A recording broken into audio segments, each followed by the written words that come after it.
네, 우리나라는 어떤 생각, 감정을 이렇게 좀 풍성하게 표현하는 경향이 있습니다. 그래서 어떤 일에 놀랄 때 보면 자꾸 뭘 떨어졌다 그래요. 뭔가 떨어졌다. 아이도 안 뵀으면서 왜 떨어지는 줄 알았네. 아니면 어떤 분은 간 떨어지는 줄 알았네. 또 어떤 분은 심장 떨어지는 줄 알았네. 뭘 자꾸 떨어진다고 이렇게 표현하시는 분들이 계시는데, 우리 성도님들은 애가 떨어지든 간이 떨어지든 아니면 심장이 떨어지든 이렇게 뭔가 내가 가슴이 철렁 내려앉는 매우 긴장되고 충격적인 일을 경험하신 적이 있습니까? 오늘 본문에 보니까 그런 사람들이 등장합니다. 자, 3절 보시면 요셉이 그 형들에게 이르되 나는 요셉이라 내 아버지께서 아직 살아 계시니까 라고 하자마자 형들이 그 앞에서 애가 떨어졌는지 간이 떨어졌는지 심장이 떨어졌는지 몰라도 진짜 큰 충격을 받을 수밖에 없었습니다. 이미 잘 아시다시피 요셉은 형들에게 인신매매를 당했고 또 많은 어려움을 경험하면서 나는 살아나겠다, 나는 다시 집으로 갈 수 있을까, 이런 소망을 갖고 이렇게 살았습니다.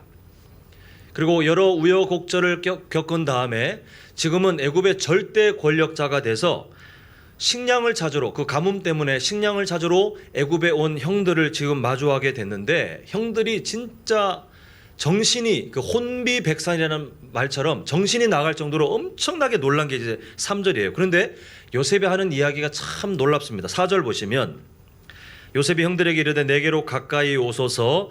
그들이 가까이 하니 이르되 나는 당신들의 아우 요셉이니 당신들이 애굽의 판자라 라고 하면서 자신의 정체를 좀 더 밝힙니다. 이게 현실을 구분하지 못하고 있는 형들에게 가까이 와서 내가 누군지 보시라.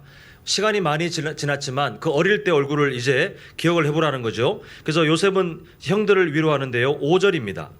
이게 참 대단한 고백인데요. 당신들이 나를 이곳에 팔았다고 해서 뭐 하지 말라고 위로합니까? 근심하지 마소서. 지금 요셉이 그 마음의 용서와 사랑을 가지고 하는 끝에 해석이 뭐냐 하면, 하나님이 생명을 구원하시려고 나를 당신들보다 먼저 보내셨나이다. 지금 매우 불편할 수 있는 상황인데 지금 요셉은 그 불편한 마음이 가득할 수 있고 두려울 수 있는 형들에게 해석을 해주기를 하나님께서 생명을 구원하시려고 그렇게 하신 것이다 라고 지금 그 삶에 대해서 지금 덧붙여 설명하고 있는 것을 보게 됩니다. 지금 이 위로의 8절이 이제 앞권인데요. 그런즉 나를 이리로 보낸 이는 누구예요? 원래는 우리가 그냥 세상의 이치로 보면 지금 이렇게 여러 일들을 경험하고 진짜 생고생 다하고 뭐 인생 나중에 잘 풀렸다가 문제가 아니라 사랑하는 아버지의 품을 떠나 정말 눈물의 시간을 보내지 않았습니까? 여기에 보낸 거, 이 자리에 내가 있게 된 거 다 당신들 탓이오라고 하는 게 맞는데, 지금 바른 해석을 가지고 있는 요셉은 이렇게 말을 하는 거예요. 그렇게 당신들이 아니요, 나를 보내신 이는, 나를 그렇게 여러 그 고난의 과정 가운데 두신 이는 누구십니까? 하나님이시다라고 이게 말을 하는 것을 보게 됩니다. 그래서 결국 이 요셉이 하는 말이 뭐냐면 형들을 계속 위로하고 있어요. 계속 마음에 근심하지 않도록. 그리고 지금 벌벌벌 떨고 있는 형들에게 이 모든 과정은 하나님이 생명을 구원하시기 위한 목적이 있으셨고, 그리고 이 모든 과정은 당신들이 이렇게 일부러 만든 것이 아니라 사실은 하나님의 큰 섭리 가운데 내가 이 자리에 있게 된 것이다 라고 하면서 형들을 위로하고 있는 것을 보게 됩니다. 오늘 우리가 이 본문을 보면 요셉은 정말 좋은 성품의 소유자처럼 보입니다. 그런데 아시죠? 요셉은 원래 좋은 성품의 소유자가 아닙니다. 어릴 때 보면 형들의 잘못을 덮어주거나 이해하거나 기다려주거나 아니면 그 형들에게 가서 이거는 좀 이렇지 않아요 라고 용기 있게 말하는 사람이 아니라 그 형들의 잘못을 다 자기가 아버지에게 사랑받는다는 것을 알고 있었기 때문에 아버지에게 다 일러버리는 고자질쟁이였어요. 결국 지금 이 형들을 위로하고 거듭 위로하고 또 안심시키고 그 마음의 두려움을 자꾸 보듬어주는 지금 우리 본문의 그 시점과 비교하면 완전히 다른, 과거에는 정말 태어나기를 그렇게 태어난 성품의 소유자였습니다. 그 지금 이 태어나기를 관대하지 못한 사랑을 힘입어 형들의 잘못을 그냥 가감없이 아버지에게 다 일러 바쳐서 형들이 야단맞도록 그렇게 자기의 삶 가운데 용서라는 단어, 이해라는 단어는 전혀 없던 이 요셉이 이 형들 때문에 상처를 많이 받게 되지 않습니까? 저는 이런 상상을 해보고도 싶지 않은데 우리 성도님들 만약에 가족이 아니면 옆에 있는 사람이 정말 눈에 살기를 띠고 우리 성도님을 죽이려고 하는 상황이 되면 우리 성도님들은 그 광경을 잊으실 수 있을까요? 우리가 상상하기 힘든 장면이지만 내 부모가, 내 자녀가, 내 형제가 나를 정말 죽이려고 살기가 등등해서 얼굴이 막 살기가 등등해서 흉기를 들고 나에게 달려드는 장면을 내가 그 상황을 막닥뜨린다면 우리는 평생토록 잊지 못하는 상처가 될 거예요. 근데 요셉은 형들이 그 감정을 드러냈어요. 내 동생 골탕 낼까가 아니라 어떤 마음을 먹었냐면 실제로 살기를 띠지 않았습니까? 죽이려고 했어요. 그 형들의 자기를 죽이려고 하는 그 표정, 목소리, 그 분위기가 요셉에게 과연 잊혀질 만한 일이었을까? 우리가 한번 생각해 볼 필요가 있습니다. 그리고 그 뒤의 일들을 보면 기가 막힌 기구한 인생이 되지 않습니까? 노예로 팔려요. 그리고 억울한 누명을 쓰고 강간미수범이라는 치욕스러운 누명을 쓰고 감옥에 갇히게 됩니다. 당시 법 제도에 하면 이 노예가 만약에 주인에게 그런 짓을 했다고 한다면 그냥 사형이에요. 근데 지금 하나님께서는 이 요셉을 사형을 면하게 하시지만 그렇다고 해서 감옥에 들어가서 무슨 권력 있거나 재산이 많은 사람들이 호화롭게 그 감옥 생활을 하는 것처럼 사는 것이 아니라 열악한 환경 가운데 그리고 나중에 나는 애굽의 총리가 될 거야 이 믿음이 있을 수 없는 상황 가운데 내일 죽을지 그 다음날 죽을지 알 수가 없는 정말 앞이 캄캄한 인생을 이 요셉은 살게 되었습니다. 그래서 이 요셉의 진짜 마음을 보면 우리 한번 본문을 넘어서 그 본문 앞에 있는 내용인데 창세기 40장 14절 15절 화면을 보시면요. 술 맡은 관원장이 복직될 때 하는 부탁을 잘 보시면 당신이 잘 되시거든 나를 생각하고 내게 은혜를 베풀어서 내 사정을 바로에게 아뢰어. 제가 막 지금 숨가쁘게 읽었던 그 마음에 진심이 막 담겨 있지 않습니까? 그 다음에 뭐라고 진짜 마음이 나와 있어요? 이 집에서 나를 건져주소서. 내가 애굽의 총리가 될 때까지 기다려지 이 마음이 아니에요. 나를 건져주소서. 그 다음에 15절 보겠습니다. 나는 히브리 땅에서 끌려온 자요 여기서도 옥에 갇힐 일은 행하지 아니하였나이다. 요셉은 자기가 돌아갈 곳이 거기라고 늘 기대했어요. 늘 그리워했습니다. 예전에 그 아픔이 없던 생활, 아버지에게 정말 독보적인 사랑을 받았던 그 때를 그리워하고 있었습니다. 이 간절한 소망. 근데 하나님은 이런지야 그 요셉의 소망을 거절하시고 계속 감옥에 던져두시는 것을 보게 됩니다.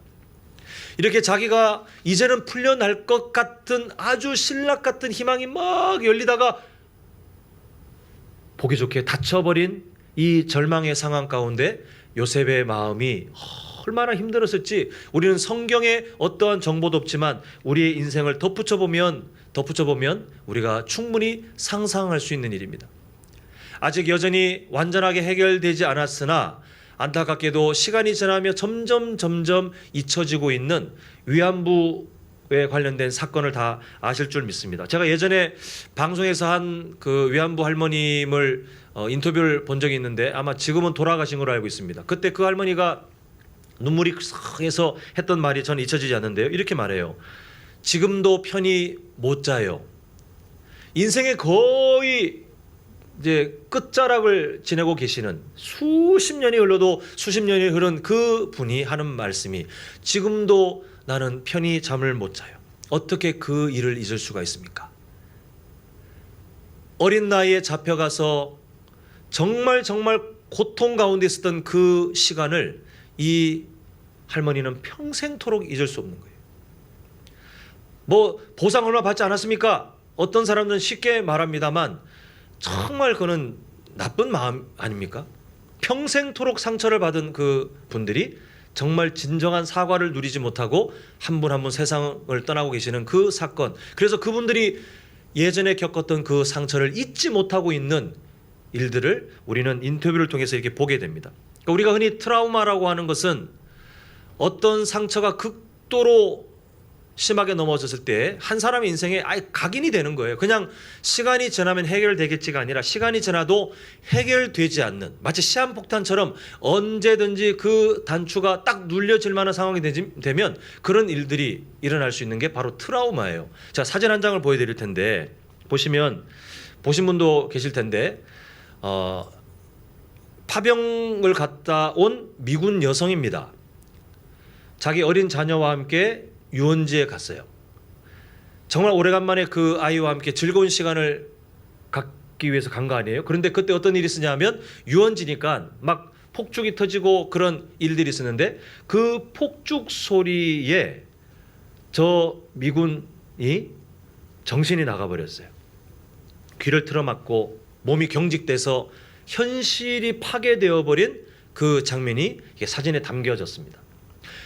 머리로 알죠? 아, 여긴 유원지야. 여긴 전쟁터가 아니야. 나 지금 사랑하는 내 자녀와 지금 추억을 만들기 위해서 지금 즐거운 시간을 보내러 왔어. 라고 충분히 이성적으로 알고 있지만 이 상처라는 것이 여러분 진짜 가벼운 게 아니에요. 우리가 살아가면서 뭐 작고 큰 상처들을 다 당하면서 사시는데 시간이 지나면 괜찮다가 아니라 그 시한폭탄이 어딘가 숨겨져 있을 뿐이지 우리에게서 완전히 해결되지 않아요. 요셉의 인생이 충분히 그럴 만하더라는 것입니다. 자기가 원하지 않았습니다. 이 미군은 그래도 자기가 원해서 징병에 지원했고 자기가 원해서 그 시간을 감당했던 거예요. 근데 요셉은 모든 것이 자기가 원한 것이 아니라 다 상황에 의해서 형들의 살기 어린 눈빛을 봐야 했고 하루아침에 전혀 생소한 곳에 노예로 팔려야 됐고 그리고 누명을 써야 됐고 감옥에 던져져서 내일을 알 수 없는 그런 시간들을 경험하게 되었습니다. 성경은 자세하게 설명하지 않지만 우리가 상식적으로 생각할 때 이 상처들이 과연 쉽게 지워질 만한 일인가? 절대 아니에요. 절대 아니에요. 안 지워지는 것이 정상입니다. 근데 절대 권력자가 된 요셉 앞에 이 형들이 딱 등장했을 때 그 시점은 우리가 그냥 편하게 이렇게 팔짱 끼는 마음으로 편하게 오늘 본문을 읽고 있지만 요셉이 그동안 갖고 있던 울분과 상처와 그 모든 것들을 할 수 있는 모든 방법을 동원해서 마음껏 풀어낼 수 있는 자유가 지금 요셉 앞에 딱 펼쳐졌는데 요셉은 예전에 고자질쟁이가 아니었어요. 요셉은 예전에 용서도 없고 이해도 모르는 그런 성품의 상태가 아니라 지금은 형들에게 하나님의 계획을 말할 수 있고 형들이 두려워하는 그것을 발견하고 그 형들을 거듭 몇 절을 지금 할애할 만한 그 긴 내용을 가지고 형들의 마음을 어루만져 주고 있는 것을 보게 됩니다. 많은 사람들에게 마치 예수님의 예시와 같이 정말 용서의 삶을 살았다라고 평가받을 정도로 요셉의 삶이 그렇게 성장하게 된 것을 보게 되는데 어떻게 이런 일들이 일어났을까 하는 것입니다.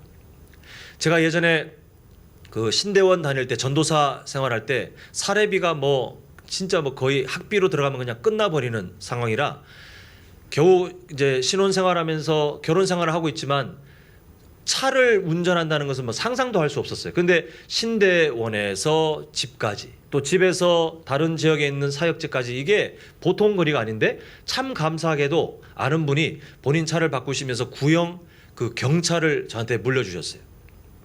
얼마나 감사한지 이 차를 끌고 신대원에서 집까지 더 수월하게 또 집에서 사역자까지 더 수월하게 이렇게 오며 갔던 그런 기억이 있습니다. 그런데 제가 다니는 경로 가운데 꽤 긴 오르막길이 있어요. 이게 여수에 다녀보니까 그 정도 오르막길이 길게 있는 지역은 없더라고요. 이게 고가에 길이 꽤 긴 구간이 있는데 제 차가 항상 그 구간에 가면 속도가 확 줄었던 거예요. 구형인데다가 경차인지라 엔진의 출력이 작다 보니까 그 지점만 가면 차가 속도가 확 주는데 뒤에 차들이 따라오니까 제가 어떻게든 한번 좀 속도를 내보려고 엑셀을 밟으면 차가 나중에 하면서 막 엔진이 소리를 막 내봤자 속도가 안 붙어요. 결국 뒤에서 막 차들이 빵빵대고 하면 저는 자존심이 상합니다. 남자인지라 막 옆 차선으로 피해주면 다른 차들은 제 차를 시원하게 지나서 막 오르막을 평지처럼 막 달려서 지나갔던 경험이 있습니다. 왜 그런 차이가 일어날까요? 같은 오르막인데 왜 제 차는 그냥 벌벌벌 기면서 가고 다른 차들은 힘있게 가냐 하면 엔진이 달라요. 엔진이. 제가 몰았던 그 차의 엔진은 경차인지라 엔진 출력이 약해서 그 긴 오르막을 감당하기 너무 버거운 거예요. 근데 다른 차들은, 저에게 비키라고 하는 그 차들은 엔진 출력이 아주 좋은 차다 보니까 그 힘을 받아서 오르막이 오르막 같지 않게 아주 힘있게 올라갔던 것을 보게 됩니다. 같은 오르막인데 어떤 엔진을 갖고 있느냐에 따라서 전혀 다른 모습이 나타나는데요. 이게 우리 신앙생활에도 그대로 나타납니다. 우리 한번 말씀을 한 군데 보겠습니다. 시편 37편 23절 우리 한번 같이 한 목소리를 읽겠습니다. 시작.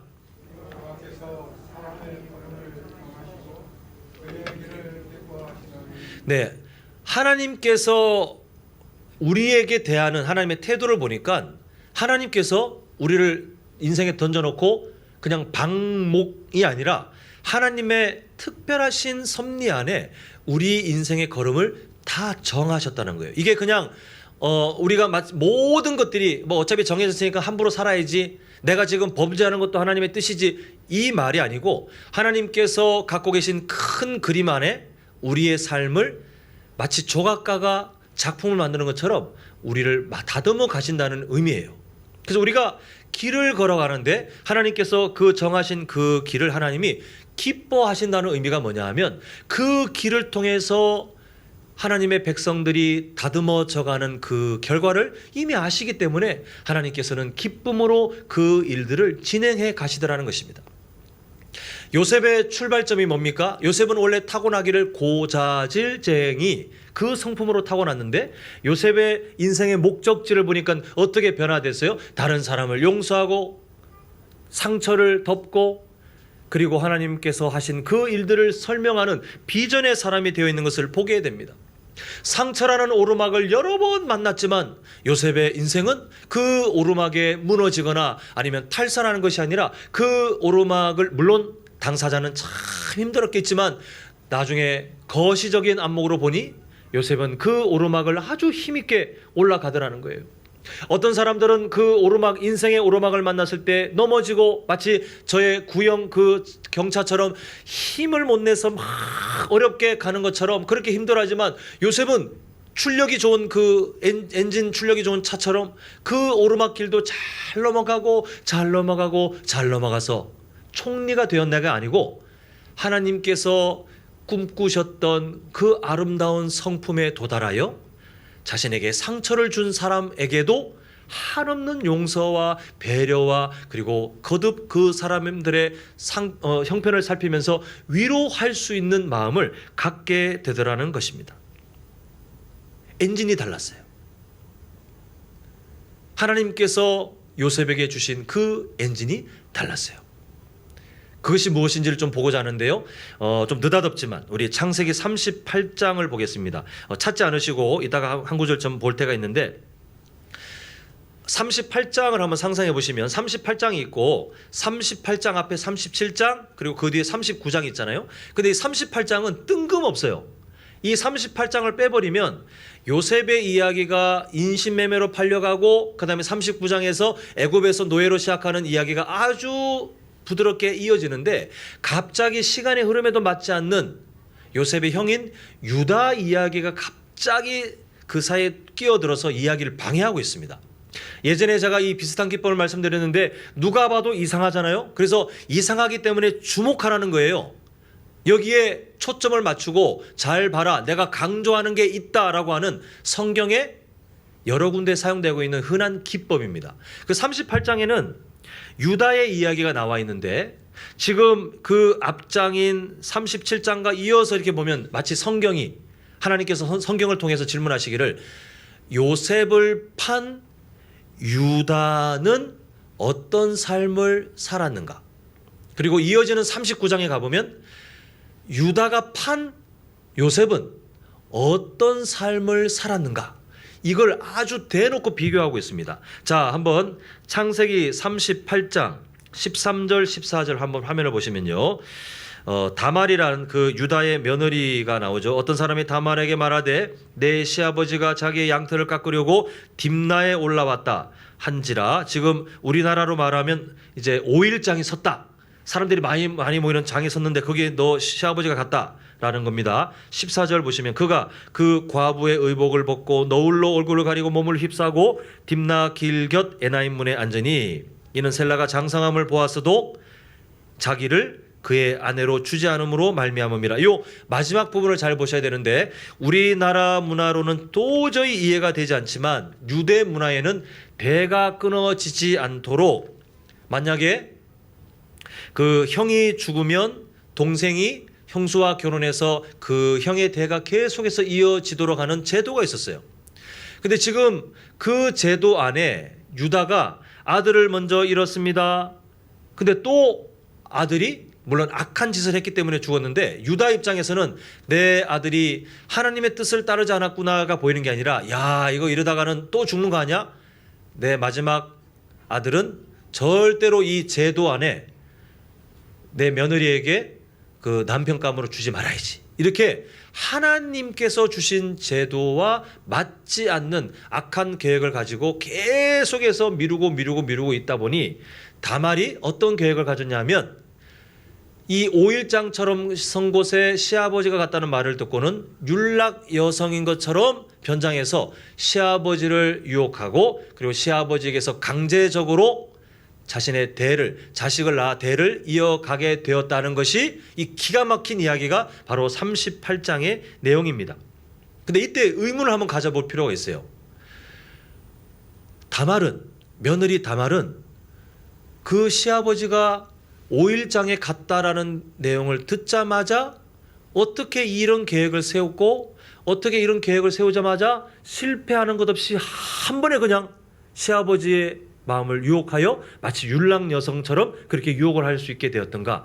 그게 이유가 뭐냐면 유다의 삶이 원래 그러했어요.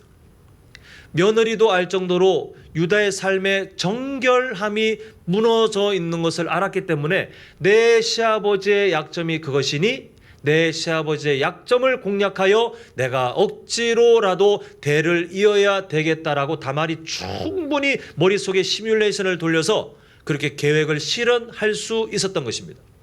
이렇게 유다는 경건이 무너졌던 사람이에요. 이렇게 38장에 요셉을 팔았던 유다는 어떤 사람인가 드러났습니다. 이제 이어지는 39장이 그러면 유다가 판 요셉은 어떤 사람인가 나오겠죠. 자, 우리 본문을 화면을 보시겠는데 창세기 39장 7절 보시면 우리가 잘 아는 보디발 장군의 아내, 이름도 안 나와요. 이 여인이 유혹합니다. 38장에는 다말이 유다를 유혹했고 그리고 39장에서는 이 여인이 유혹합니다. 근데 달라요. 좀 무게가 다릅니다. 38장에 다말이 유혹할 때는 유다가 충분히 거절할 수 있는 상황입니다. 충분히 거절할 수 있고 오히려 누가 볼까봐 더 불편한 상황 아닙니까? 근데 39장에 그 보디발 장군의 아내가 요셉을 유혹하는 것은 권력이 있어요. 거절하는 순간 인생이 세상 말로 꼬이는 겁니다. 그 상황이 달라요. 그런데 지금 유혹하고 있는데 8절 요셉이 거절합니다. 그리고 9절이 중요한데요. 우리 9절 한번 같이 읽어보겠습니다. 9절 자, 함께 읽겠습니다. 시작.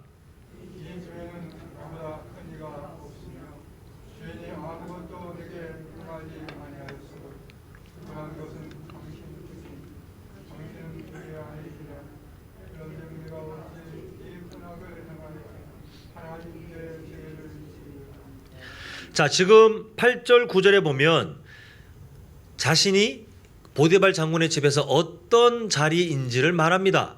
그런데 그런 내용으로 보면 9절 끝에 그런즉 내가 어찌 이 큰 악을 내 주인에게 지으리까라고 말을 해야 흐름이 맞아요. 그런데 요셉은 뭘 더 두려워하고 있냐면 나중에 보디발 장군에게 이 사실이 알려지면 보다 더 두려운 게 뭐냐면 하나님 앞에 내가 어찌 큰 악을, 당신이 유혹하는 그것은 하나님 앞에 큰 악인데 내가 내 주인 보디발 장군보다 나는 하나님이 더 두렵습니다 라고 말을 하고 있는 거예요. 지금 38장과 39장에 유다와 요셉을 성경이 아예 대놓고 지금 비교하면서 드러낸 게 뭐냐 하면, 한 사람은 적극적으로 유혹에 넘어갑니다. 근데 한 사람은 적극적으로 이 유혹을 거절하고 있는데, 그 거절의 중심에 보니 어떤 사람에게는 있고 어떤 사람에는 없는 게 있더라는 거예요. 유다는 유혹이라는 오르막길을 만났을 때 그냥 넘어져 버렸어요. 근데 요셉은 유혹이라는 오르막길을 만났을 때에 참 그게 어려운 길이었지만 그 길을 넘어갔던 이유가 뭐냐 하면, 바로 그 삶 가운데 엔진이, 아주 출력이 좋은 엔진이 있었는데, 그 엔진이 뭐냐 하면 하나님을 존중하는 믿음의 엔진이었어요. 노예로 팔렸을 때 형들의 그 살기 어린 눈빛도 다 기억해요. 그리고 전혀 상상할 수 없는, 취업이 아니잖아요. 상상할 수 없는 자리에 던져져서 언제든지 주인이 마음먹으면 생명이 달아날 수 있는 그 노예의 자리에서도 성경을 보면 요셉은 하나님을 존중하는 사람으로 살았더니 하나님이 그 사람을 향해서 형통한 자다라고 평가하십니다. 지금 그 요셉의 삶은 변화되지 않았어요. 유혹의 길에 왔을 때도 그 엔진이 움직여서 그 오르막을 넘어갑니다. 누명을 쓰고 감옥에 갇혔을 때도 요셉은 그 감옥에 갇혔을 때도 그 엔진이 움직여서 그 오르막을 넘어갑니다. 나중에 우리가 아까 보았지 않습니까? 나는 여기 있을 사람이 아니에요. 나를 꼭 기억해서 이 감옥에서 꼭 꺼내주세요 라고 부탁했지만, 그 부탁을 하나님이 아예 대놓고 막으셨을 때에도 얼마나 기대감이 무너질 때 마음이 아픕니까? 그런데 그 기간도 성경은 자세하게 말하지 않지만 요셉은 그 믿음의 엔진, 하나님을 존중하고 하나님을 경외하고 하나님을 믿는 그 믿음의 엔진을 가지고 잘 넘어가는 것을 보게 됩니다. 한 사람에게는 없었던 엔진, 그러나 한 사람에게는 있었던 그 엔진 때문에 훗날 어떤 길에 도착하냐 하면, 형들이 죽이려고 했던 오르막길, 그리고 노예로 팔리는 오르막길, 금방 말씀드린 유혹의 오르막길, 그리고 누명을 쓴 오르막길, 그리고 자신이 기대했던 게 실패가 되는 그 오르막길을 다 넘어간 이후에, 그리고 오늘 본문에 와서 형들에게 자신의 상처, 그 복수를 다 드러낼 수 있는 진짜 어려운, 가장 높은, 그리고 가장 각도가 가파른 그 오르막길을 만났을 때에도 요셉은 그 오르막을 넘어가서 오히려 형들을 위로하고 형들을 품고 하나님의 계획을 설명할 수 있는 정말 성숙한, 마치 예수님과 같은 그 성숙한 성품을 갖게 되더라는 것입니다. 사랑하는 성도 여러분, 이제 말씀을 맺을까 합니다. 우리나라 속담을 보면 3살 버릇 언제까지 가요? 예, 우리 성도님들 중에 80이 넘으신 분들 정말 3살 버릇 바뀌지 않고 오셨습니까? 이 속담의 그 의미가 그거죠. 사람은 정말 안 바뀐다, 사람은 정말 안 바뀌더라 라는 것이 담겨있는 그 진리예요. 근데 이 속담이 맞긴 맞지만 하나님께서는 이 속담 안에 갇혀있기를 원치 않으셨어요. 하나님께서는 하나님의 사람들 가운데 우리가 아까 전에 보았던 것처럼 하나님께서 그 사람의 걸음을 정하시고 여호와께서 그 길을 기뻐하신다는 것은, 태어날 때 어떤 죄의 그 원죄의 영향력을 갖고 잘못된 성품, 그 죄악상을 갖고 태어났다 할지라도 하나님께서는 우리 성도님들 한 사람 한 사람에게 걸음을 정하시고 길을 기뻐하시면서 목적지를 두셨는데, 그 목적지는 예수님의 성품을 향해 성장하도록 하는 하나님의 꿈이 담겨 있어요. 하나님 필요 없어요. 그 귀찮게 하지 마시고 손 떼십시오 라고 우리가 뭐 기도하시지 않겠지만, 그렇게 아무리 간구해봐야 그래 내가 포기할게 라고 하실 분이 아니라 더 적극적으로 우리의 삶을 예수님의 성품을 향해 끌고 가시는 분이 바로 하나님이시다라는 것입니다. 그때 하나님은 우리를 그냥 내버려 두지 않고 우리의 삶 가운데 무엇을 두시냐면, 우리 성도님들이 지금까지 살아오시면서 배우셨던 믿음의 엔진을 갖고 살도록 하나님이 우리에게 은혜를 주셨어요. 지금 성도님들께서 3살 버릇을 지금까지 안 갖고 계시면서 날이 갈수록 천국을 향해 걸어가시는 그 발걸음 가운데 예수님의 성품을 향해, 물론 나는 너무 더뎌요 라고 겸손하게 말씀하실지 모르겠지만 그래도 하나님의 마음을 향해 조금씩 걸어갈 수 있는 이유는, 우리 성도님들이 타고나기를 정말 대단한 분들이 아니시고 우리에게 주신 그 믿음, 우리가 예수님을 믿는 그 믿음 안에 하나님을 경외할 수 있고 하나님을 존중할 수 있고 하나님을 신뢰할 수 있는 그 믿음의 엔진을 주셨기 때문에 우리는 여러 인생의 굴곡을 만나도 쓰러지지 않고, 우리가 여러 상처를 만나도 거기에 갇히지 않고 지금까지 믿음의 사람들로 우리 성도님들께서 살아오신 줄 믿습니다. 근데 오늘 말씀은 여기서 멈추지 않아요. 오늘 우리가 비전 회복 기간 가운데 우리는 다음 세대를 향한 우리의 삶, 하나님께서 주신 그 사명 가운데 어떻게 살아가야 하는지에 대한 결단이 오늘 마지막, 이 말씀의 마지막 시간에 우리에게 꼭 확인이 필요합니다. 하나님께서는 우리가 믿음의 엔진을 가지고 하나님께서 주시는 그 은혜 안에 여러 오르막을 만나지만 거기에 퍼지지 않고 그 오르막을 힘있게 건너가 하나님께서 우리를 예수님의 성품을 향해 자라도록 하시는 그 목적지까지 가도록 우리를 인도하시는데, 그 은혜가 우리 대해서 멈추기를 원치 않으시더라는 것입니다. 하나님께서는 우리 자녀들도 우리 손주들도 믿음의 인지를 갖기를 원하세요. 세상 다른 부모들 다 자신들의 자녀들이 잘 되기를 바라지만 그 엔진들은 다 세상의 엔진이잖아요. 언젠가는 파괴되고 언젠가는 잘못된 길로 내 자식을 망칠 수 있는 세상의 엔진들을 이 세상의 부모님들은 다 꿈꾸고 있지만 우리는 아니잖아요. 하나님께서는 우리에게 그 사명을 맡기셨어요. 하나님, 우리 자녀를 믿음의 엔진으로 바꾸시고 끌고 가신다고요? 우리 손주를 믿음의 엔진을 갖게 하신 다음에 예수님의 성품을 향해 끌고 가시고 어떤 오르막이 생기더라도 이기게 하신다고요? 아이고, 감사합니다. 그렇게 하시지요. 이렇게 말하고 우리가 구경꾼으로 옆에 따라가기를 원치 않으세요. 하나님께서 우리에게 자녀를 주신 이유가 뭡니까? 하나님께서 우리에게 손주들이 있도록 하신 이유가 뭡니까? 그 아이들은 부모를 선택할 수 없어요. 할아버지 할머니를 선택할 수 없어요. 하나님의 특별한 계획 가운데 다 만나게 하셨는데 그 만나게 한 이유가 뭡니까? 어떤 부모님들은 부모의 사랑 가운데 그 애틋한 마음 가운데 미안해하는 게 뭐냐면 내가 넉넉한 형편이었으면, 내가 정말 돈이 많았으면 우리 자녀들 하고 싶은 거 다 하게 해주고 우리 자녀들에게 유산 물려주고, 다 쓸데없어요. 다 쓸데없어요. 그런 세상의 엔진이에요. 하나님께서는 그거 주라고 그 귀한 생명을 우리를 만나게 하고 또 그 손주들을 할아버지 할머니로 우리를 만나게 하신 게 절대 아니에요. 하나님께서는 우리 자녀들에 대해 우리 손주들에 대해도 우리가 살아오면서 하나님의 은혜 가운데 가지게 되었던 그 믿음의 엔진, 우리도 지금도 계속 훈련받고 있는 그 믿음의 엔진을 그들의 인생 가운데 심어주게 하시기 위해서 우리를 부모로 만나게 하셨고 우리를 조부모로 만나게 하셔서 우리에게 기도하게 하셔요. 우리에게 신앙교육을 하게 하셨어요. 우리에게 인내하게 하시고 무엇보다 우리에게 삶으로 솔선수범하도록 하셨어요. 우리 자녀들이 잘 되길 바랍니다. 다음 세대 이렇게 외칩니다. 그런데 우리가 받은 사명, 기도하고 신앙교육을 집에서 하고 그리고 내 삶으로 먼저 그렇게 믿음의 엔진, 여러 오르막을 만날 때마다, 유혹을 만날 때마다 하나님을 존중하는 그 믿음으로 그 오르막을 힘있게 걸어가 넘어가는 삶을 우리가 보여주지 않으면 우리 자녀들의 인생은 다 실패해요. 첫날 만날 기도해봤자 안 돼요. 왜냐하면 진짜 산 교육은 삶으로 보여주는 교육이 진짜 산 교육인데, 그래서 우리의 어깨가 무겁습니다.